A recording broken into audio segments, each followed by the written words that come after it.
Hello दोस्तों, नमस्कार, welcome, स्वागतम।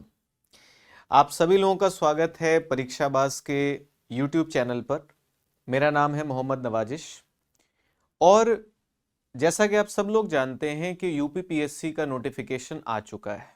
नोटिफिकेशन आ गया है, एग्जाम डेट अभी डिक्लेयर नहीं की गई है, लेकिन हमें एग्जाम डेट आने तक का वेट नहीं करना है, अपनी तैयारी को हमें शुरू कर देना है। ठीक है, अब तैयारी को अगर हम शुरू करने की बात कर रहे हैं तो हम अपनी प्रिपरेशन को स्टार्ट कैसे करेंगे, अपनी तैयारी को शुरू कैसे करेंगे।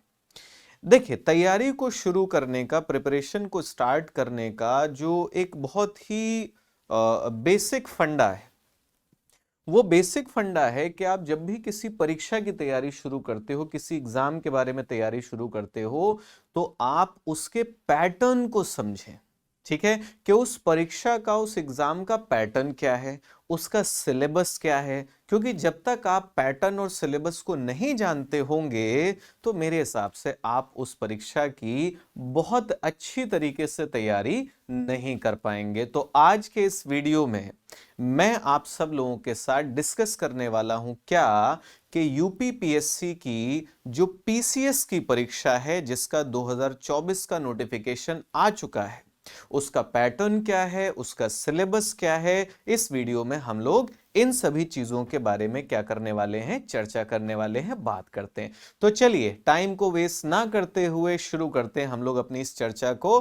देखिए, सबसे पहले तो ये हमारा इंस्टाग्राम हैंडल है, इसको स्कैन करके आप लोग हमें फॉलो कर लीजिएगा, हमारे टेलीग्राम चैनल को ज्वाइन कर लीजिए, ताकि हमारी क्लासेस के लिंक्स, पीडीएफ, सारी चीजें और बाकी ढेर सारी इंफॉर्मेशन आप लोगों तक पहुंचती रहे। देखिए, पहले आते हैं कि हमारे एग्जामिनेशन का प्लान क्या है। प्लान मतलब योजना क्या है, परीक्षा की योजना क्या है। परीक्षा की योजना बहुत सीधी है। ये जो आपकी पीसीएस की परीक्षा होती है, ये जो एग्जामिनेशन आपका होता है पीसीएस का, इसमें 3 स्टेजेस होती हैं, 3 चरण होते हैं, 3 अवस्थाएं होती हैं। सबसे पहली क्या होती है, तो सबसे पहली अगर हम बात करें, सबसे पहली आप देखोगे तो आपकी प्रारंभिक परीक्षा, जिसे हम प्रिलिमिनरी एग्जामिनेशन कहते हैं। जब आप इसको पास करते हो तो आप पहुंचते हो अगले चरण में, अगली स्टेज में, और उसको हम क्या कहते हैं, उसको हम कहते हैं मेंस एग्जामिनेशन, यानी कि आपकी मुख्य परीक्षा। और तीसरा, जब आप मुख्य परीक्षा को पार कर लेंगे तब आप पहुंचते हैं किसमें, पर्सनैलिटी टेस्ट में, यानी कि आपके व्यक्तित्व का जो परीक्षण होगा, जिसे हम व्यक्तित्व परीक्षा या फिर मौखिक परीक्षा कह सकते हैं, वो होगा। अब देखिए, ये तीनों किस तरीके के होते हैं। सबसे पहली चीज, जब आप प्रारंभिक परीक्षा देने जाएंगे तो यहां पर ऑब्जेक्टिव टाइप आपको प्रश्न देखने को मिलेंगे। ऑब्जेक्टिव टाइप का मतलब क्या हुआ, वस्तुनिष्ठ प्रश्न होंगे, बहुविकल्पीय प्रकार के, यानी कि मल्टीपल चॉइस बेस्ड। एक सवाल होगा, 4 ऑप्शंस होंगे, आपसे पूछा जाएगा बताइए इसमें से कौन सा सही है। फिर आप आओगे मेंस एग्जामिनेशन, प्री आप पास कर गए, प्री पास करके आप पहुंचेंगे मेंस में। अब मेंस में ये ऑप्शन वाला सिस्टम हट जाता है।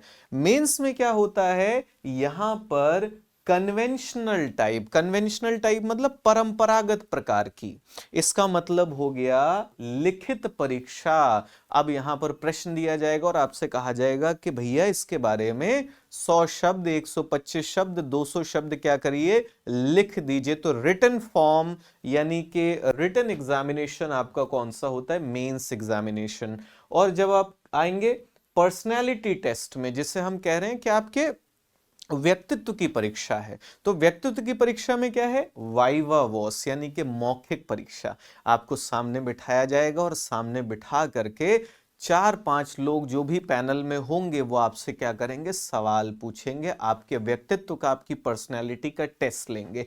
तो ये तो हो गया, देखिए प्लान क्या है एग्जामिनेशन का। अब क्योंकि मौसम किस एग्जाम का चल रहा है, मौसम चल रहा है प्रिलिमिनरी एग्जाम का, प्रारंभिक परीक्षा का नोटिफिकेशन आया है, तो हम सब लोग किस चीज की तैयारी में लगे हुए हैं, हम सब लोग अब तैयारी शुरू करने वाले हैं प्रारंभिक परीक्षा की। तो चलिए हम थोड़ा सा और बात करते हैं। अब इसमें अगर आप देखोगे, जो हमारी प्रारंभिक परीक्षा है, ठीक, इस प्रारंभिक परीक्षा में, प्रिलिमिनरी एग्जाम में, दो कंपलसरी पेपर्स होते हैं, यानी कि दो ऐसे पेपर्स होते हैं जिन पेपर को दिए बिना, ठीक है, आप अगली स्टेज में, अगले चरण में नहीं जा सकते। तो ये कैसे होंगे? अनिवार्य प्रश्न पत्र होंगे, कंपलसरी पेपर्स होंगे। अब दोनों पेपर के लिए अगर आप देखोगे तो कितने अंक निर्धारित हैं? 200, यानी कि पेपर 1 में भी 200 नंबर का पेपर, पेपर 2 भी आपका कितने नंबर का? 200 नंबर का पेपर। दोनों पेपर के लिए समय कितना दिया जाएगा? So the duration is 2 hours each, यानी कि हर पेपर को करने के लिए आपको 2 घंटे का समय दिया जाता है। तो प्रारंभिक परीक्षा में कितने पेपर होंगे? 2 पेपर होंगे, ठीक है, पेपर 1, पेपर 2, उसके बारे में भी बात करेंगे हम लोग, ठीक। दोनों को मिला करके नंबर कितने हो गए? 400, पेपर 1 के 200, पेपर 2 के 200। समय कितना मिलेगा? 4 घंटे, 2 घंटे पेपर 1 के लिए, 2 घंटे पेपर 2 के लिए, ठीक, ये हो गया। इसके बाद आप देखोगे कि दोनों के दोनों पेपर ऑब्जेक्टिव टाइप होंगे, यानी कि वस्तुनिष्ठ होंगे, और मल्टीपल चॉइस बेस्ड, यानी कि आपको इसमें कई सारे विकल्प दिए जाएंगे, बहुविकल्पीय प्रकार के प्रश्न आपको देखने को यहां पर मिल जाते हैं।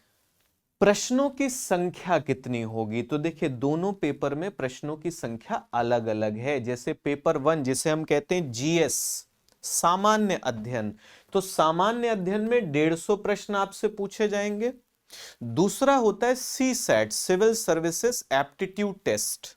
सी सेट में कितने सवाल पूछे जाएंगे आपसे? 100 सवाल पूछे जाएंगे, ठीक। समय कब होगा भाई? किस टाइम से किस टाइम हमें पेपर देना होगा? देखिए, अभी डेट तो फिक्स नहीं है कि किस दिन पेपर होना है, लेकिन जिस दिन भी होगा तो पहला पेपर सुबह 9:30 से 11:30, पेपर 1 आपका, और दूसरा पेपर आपको कब देखने को मिलेगा? 2:30 से 4:30, यानी कि 2:30 to 4:30 PM। क्लियर? तो ये हमने थोड़ा सा प्रिलिमिनरी एग्जाम के बारे में बात की। अब देखिए, बहुत इंपॉर्टेंट न्यूज है यहां पर। इंपॉर्टेंट क्या है कि पेपर 2 जो आपका होगा, ठीक है, प्रीलिम्स के एग्जाम में जो पेपर 2 होता है, जिसे हम सी सेट कहते हैं, वो सिर्फ और सिर्फ क्वालिफाइंग है, ठीक है। वो पेपर कैसा है? सिर्फ और सिर्फ क्वालिफाइंग है, यानी कि अर्हकारी है। मतलब ये हुआ कि इसमें आपको सिर्फ 33% नंबर लेकर के आने हैं। 33% स्कोर, 33% या उससे ज्यादा आप ले आएंगे तो आप इसमें पास हो जाएंगे। मतलब अगर आपके नंबर आए 32% सी सेट में, तो इसका मतलब हो गया आप हो गए फेल। अब आप जीएस में कितने भी नंबर लाते हो उससे कोई मतलब नहीं है। यहां पर बहुत जरूरी है कि आप ये 33% का जो आंकड़ा है, 33% का जो मिनिमम क्राइटेरिया है, इसको आप जरूर क्रॉस करें। इसका मतलब है कि सीसेट पर ध्यान देना भी क्या हो जाता है? जरूरी हो जाता है। दूसरी चीज, दोनों पेपर में अपीयर होना, दोनों पेपर देने के लिए पहुंचना जरूरी है। ऐसा नहीं कि सुबह वाला पेपर देने गए, है ना, जीएस का पेपर दिया, बोले बहुत अच्छा चला गया, पास तो हो ही जाएंगे, दूसरा पेपर देने ही नहीं गए। तो ये नहीं करना है, दोनों पेपर देना जरूरी है। अगर दोनों पेपर में आप नहीं पहुंचते हो तो आपको क्या कर दिया जाएगा? आपको डिस्क्वालीफाई कर दिया जाएगा। इसलिए ध्यान रखिएगा, बहुत सारे बच्चे ऐसा करते हैं, ये गलती नहीं करनी है। उसके बाद देखो, जो मेरिट है, मतलब आपका प्रीलिम्स में जो सिलेक्शन होगा, वो मेरिट किसके आधार पर बनेगी? वो बनती है पेपर 1 के बेसिस पर। पेपर 1 में आपने कितना स्कोर किया, वो आपका कट ऑफ डिसाइड करेगा, वो आपकी मेरिट डिसाइड करेगा। तो ध्यान रखिएगा कि पेपर 2 क्वालिफाइंग है और पेपर 1 जो है आपका वो कैसा है? पेपर 1 को अगर आप देखोगे तो पेपर 1 आपका हो जाएगा ये सिर्फ, मतलब पेपर 1 में जितने भी नंबर आप लेकर के आएंगे वो आपको पास कराएंगे, मेरिट आपकी डिसाइड कराएंगे, कट ऑफ आपको क्रॉस कराएंगे। और पेपर 2 क्या कराएगा? पेपर 2 बस इतना सहारा देगा कि भैया पेपर 1 आपका क्या हो जाए? चेक हो जाए। तो ध्यान रखिएगा इसको। आगे बढ़ते हैं और अब हम चलते हैं, भैया सिलेबस क्या है। प्रारंभिक परीक्षा के बारे में बात कर रहे हैं, प्रिलिमिनरी एग्जाम के बारे में बात कर रहे हैं। देखो प्रिलिमिनरी एग्जाम या प्रीलिम्स का जो एग्जाम है, अगर आप उसका सिलेबस देखोगे तो बहुत सारी चीजें हैं। फटाफट हम लोग बात करते हैं और मैं बताता हूं कि इसमें क्या क्या चीजें। देखो सबसे पहला आ जाता है जिसको हम क्या कह रहे हैं, करंट इवेंट्स। इसको हम सामान्य रूप से क्या कह देते हैं, करंट इवेंट्स, मतलब समसामयिक घटनाएं। तो समसामयिक घटनाओं में क्या, करंट अफेयर्स पढ़ते ही हो, न्यूज़पेपर मैगजीन ये सारी चीजें पढ़ते हो ना। हमारी परीक्षाबाज की क्लास भी आ रही है करंट अफेयर्स की, ठीक है, उसमें भी हम इसी तरीके से पढ़ाएंगे। तो मतलब दुनिया और देश में नेशनल और इंटरनेशनल लेवल पर जो भी खबरें चल रही हैं वो सब आपको पढ़नी है, वो सब आपसे पूछी जा सकती हैं। यानी कि अखबार पढ़ना, न्यूज़पेपर रीडिंग करना, मैगजीन पढ़ना बहुत ही ज्यादा जरूरी होने वाला है। दूसरा क्या है, history of India and Indian national movement. इसका मतलब हुआ कि भारत का इतिहास और भारतीय राष्ट्रीय आंदोलन। ठीक, अब देखो इसमें क्या बोल रहा है कि भाई हिस्ट्री में आपको क्या पढ़ना है ना। देखो हिस्ट्री में सोशल यानी कि सामाजिक, आर्थिक, इकोनॉमिक और पॉलिटिकल, यानी कि जब आप इतिहास पढ़ रहे हो ना तो समाज के बारे में थोड़ा सा पढ़िए, उस समय की जो पॉलिटिकल सिचुएशंस थी, कंडीशंस थी, है ना, राजनीतिक किस प्रकार की दशाएं थी उनके बारे में आप पढ़िए।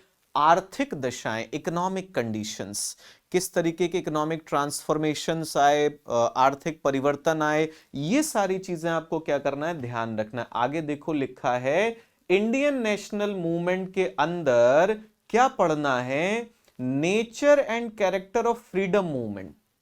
मतलब हमारा जो स्वतंत्रता का आंदोलन था उसकी प्रकृति कैसी थी।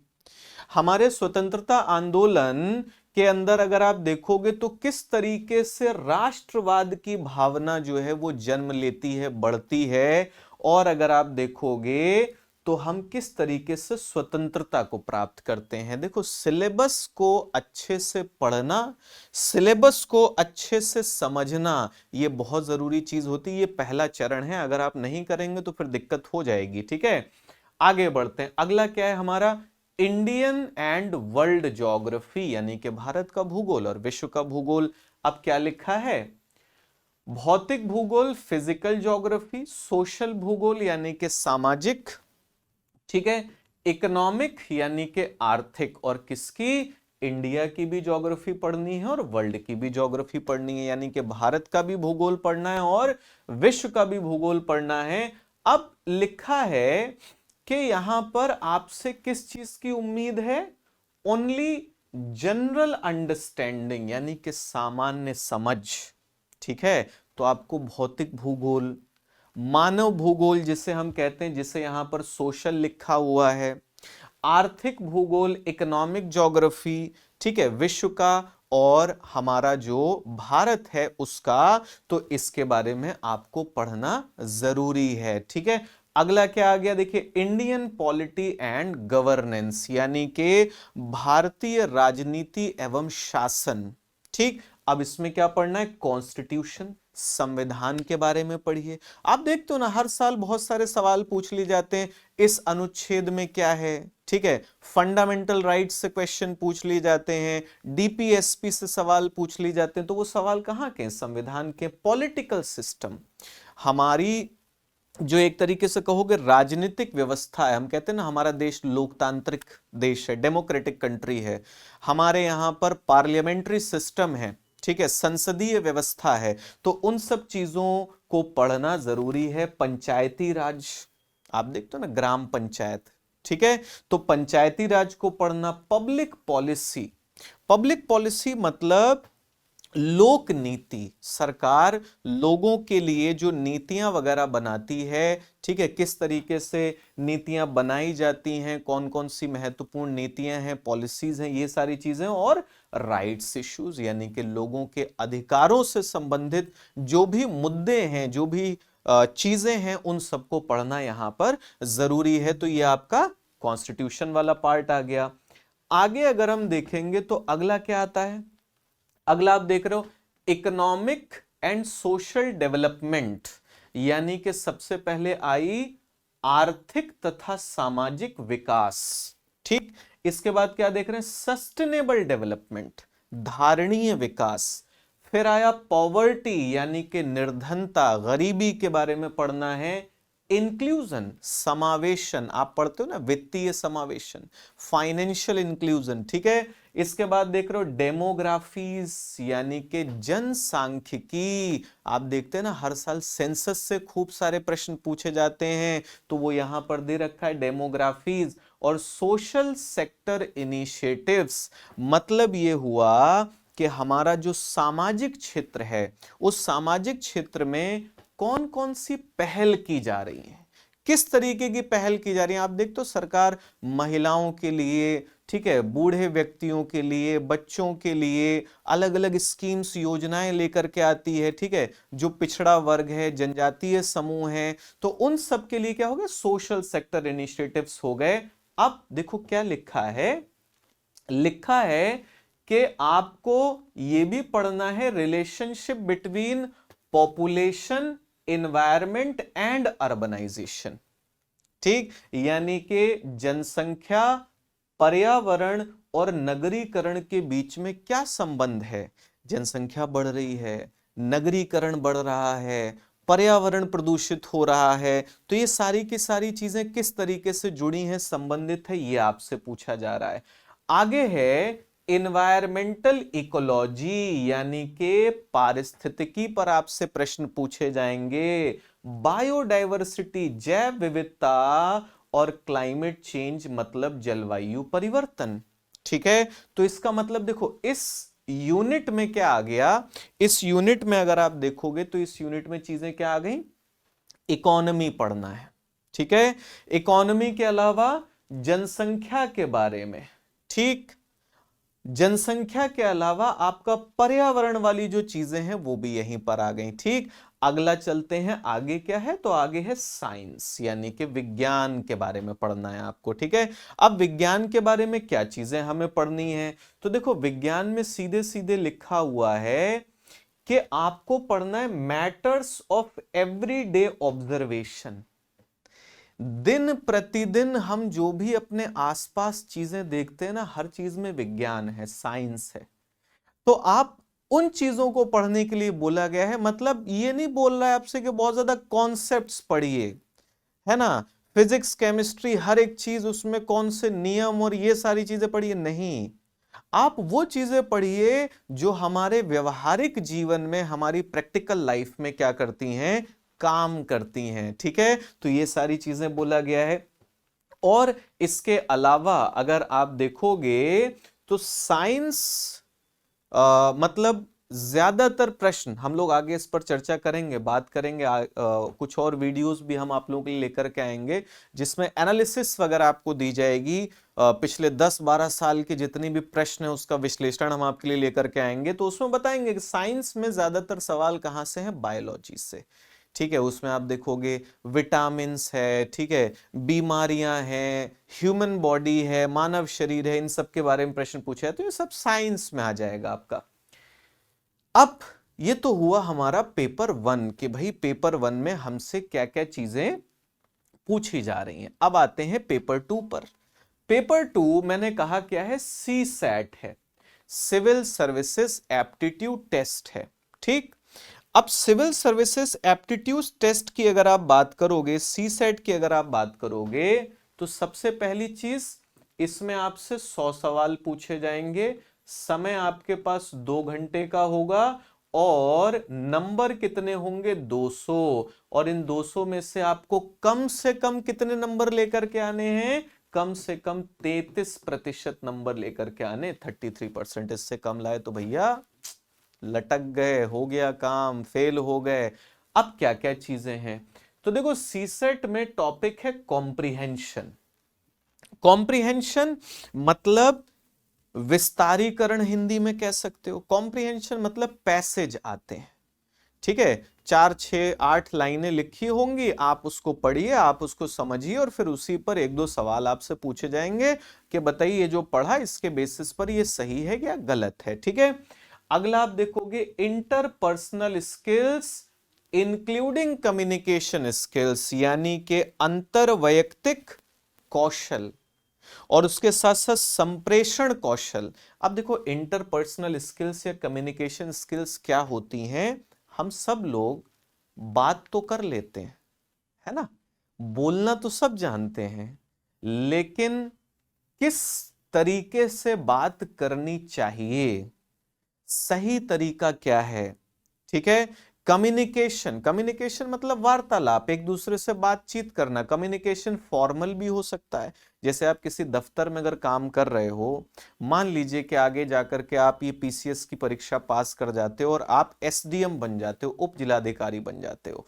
अब आप अगर डीएम साहब के साथ, ठीक है, जो आपकी ऑफिशियल कार्यवाही है उसमें अगर आप वार्तालाप करोगे तो जिस तरीके से हम लोग बाहर बातचीत करते हैं वो वहां पर काम नहीं आएगा, ठीक है। इंटरपर्सनल स्किल्स मतलब लोगों के साथ किस तरीके से हमें व्यवहार करना चाहिए, क्योंकि देखो एक प्रशासक के रूप में ये सब चीजें, एक एडमिनिस्ट्रेटर के फॉर्म में ये सारी चीजें समझना बहुत ही जरूरी हो जाती हैं। अगला क्या है, logical reasoning and analytical ability, यानी कि तार्किक एवं विश्लेषणात्मक योग्यता। मतलब आपसे क्या पूछेगा, आपसे पूछेगा कि हाँ थोड़ा बहुत रीजनिंग के क्वेश्चंस जो हैं वो आपसे पूछ ले जाएंगे, बता दीजिए उनको।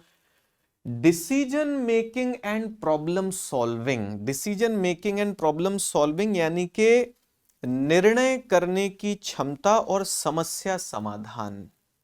आपको एक क्या दे देगा, एक दशा, एक कंडीशन दे देगा कि आप किसी जिले में इस पद पर हैं, है ना, उस जगह पर कुछ ऐसी स्थिति उत्पन्न हो जाती है, कुछ ऐसी कंडीशन पैदा हो जाती है, तो आप क्या करेंगे, क्या आपकी कार्यवाही होगी। तो मतलब एक अधिकारी के रूप में उस पद पर बैठे हुए आप किस तरीके से निर्णय लेते हो, ये सारी चीजें इसमें आ जाती हैं। फिर हम क्या देख रहे हैं, जनरल मेंटल एबिलिटी, यानी कि सामान्य बौद्धिक योग्यता। ये भी आप अगर देखोगे तो आपके रीजनिंग टाइप के क्वेश्चंस इसमें आ जाएंगे।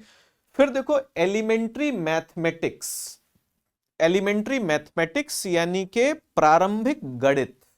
और गणित क्या कह रहा है, up to class 10 high school तक पढ़ लो। क्या पढ़ लो, एरिथमेटिक यानी कि अंक गणित आप देखोगे, ठीक है। इसके अलावा आप देख रहे हो एलजेब्रा यानी कि बीज गणित के बारे में बोल रहा है। ज्योमेट्री मतलब आपकी जो रेखा गणित होती है उसके बारे में बोल रहा है। साथ ही साथ स्टैटिस्टिक्स यानी कि जो सांख्यिकी की कुछ चीजें हैं वो आपसे पूछी जाएंगी, ठीक। इसके बाद आ गया जनरल इंग्लिश, यानी कि कक्षा 10 तक की अंग्रेजी आपको आनी चाहिए और कक्षा 10 तक हिंदी आपको आनी चाहिए। तो ये सारी चीजें आपके किस पेपर में आ जाती हैं, पेपर 2 में आ जाती हैं, सी सेट में आ जाती हैं। और बच्चों एक चीज बता दूं, बहुत सारे लोग इस पेपर को हल्के में ले लेते हैं कि अरे इसमें करना क्या है, पास ही तो होना है, 33% नंबर ही तो लाना है, हम ले आएंगे।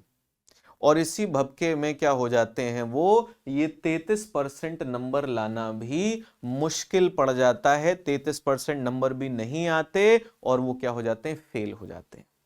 तो अब आप कहेंगे कि सर आपने ये सारी चीजें हमें बता दी, लेकिन अब आप ये बताइए कि परीक्षाबाज इन सब चीजों में हमारी क्या मदद करने वाला है। तो देखिए परीक्षाबाज आपकी मदद ये करने वाला है कि 8 जनवरी मंडे से शाम को 6:30 बजे हमारा कोर्स एकदम फ्री कोर्स, जिसमें हम पूरा जीएस, पूरा सी सेट, सारी चीजें आपको कराएंगे, परीक्षाबाज के यूट्यूब चैनल पर शुरू होने वाला है, ठीक है। क्योंकि अभी डेट डिसाइडेड नहीं है कि एग्जाम कब होगा, इसीलिए हम लेकर के चल रहे हैं कि अभी हम आपको 100 से ज्यादा कक्षाएं देंगे। और ये कक्षाएं सिर्फ ऐसा नहीं होगा कि सिर्फ इसमें एमसीक्यूज कराए जाएंगे, नहीं, हम आपको चीजें पढ़ाएंगे, समझाएंगे और फिर आपको प्रीवियस ईयर क्वेश्चंस और बाकी जो सवाल इंपॉर्टेंट हैं वो सारे के सारे इसमें कराएंगे। तो ये कोर्स जिसको हमने कहा है सिलेक्शन इनहैंसमेंट प्रोग्राम है हमारा। अगर आप इस कोर्स के साथ जुड़ोगे, डेली रेगुलर क्लासेस करोगे, जो आपको पढ़ाया जाएगा, समझाया जाएगा, समझोगे, प्रैक्टिस करोगे, तो मैं आपको पूरे कॉन्फिडेंस के साथ ये बात कह सकता हूं that this course is going to be really really helpful for all of you. बहुत मदद करने वाला है आपका ये कोर्स। ठीक है, तो कब से शुरू हो रहा है? 8 जनवरी से। क्लास की टाइमिंग क्या रहेगी? शाम को 6:30 बजे रहेगी। ठीक है, इस कोर्स के साथ जुड़िए और हम आगे भी आप लोगों के लिए वीडियोस लाते रहेंगे जिसमें पिछले जितने भी पेपर्स हुए हैं 8, 10 साल, 12 साल में, उन पर पूरा विश्लेषण लेकर के आएंगे, ताकि सिर्फ सिलेबस को ही ना समझा जाए बल्कि यह भी समझा जाए कि हमारे सिलेबस में कौन सी चीजें ज्यादा महत्वपूर्ण हैं और कौन सी चीजों का महत्व उतना ज्यादा नहीं है। तो इन्हीं शब्दों के साथ मैं आप लोगों से विदा लेता हूं। Thank you so much. और अगर आपको ये वीडियो अच्छा लगा हो तो हमारे चैनल को लाइक, शेयर और सब्सक्राइब करना बिल्कुल ना भूलें। Bye bye, take care everyone.